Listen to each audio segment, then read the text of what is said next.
هتعدي. طبيعي إنك تغلط، طبيعي إنك تقلق وتحزن، والطبيعي إن تمُر بيك كل المشاعر الإنسانية. ده طبيعي، لإنه ربنا سبحانه وتعالى خلقنا بشر مش ملايكة.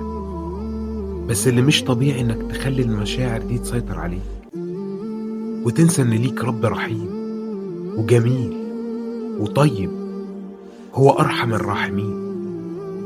رب قادر على كل شيء، أمره بين الكاف والنون، يقول للشيء كن فيكون. الطبيعي إنك تكون إنسان، بس اللي مش طبيعي إنك تنسى إن اللي أحن عليك من أمك وأبوك وأرحم بيك هو الله رب العالمين.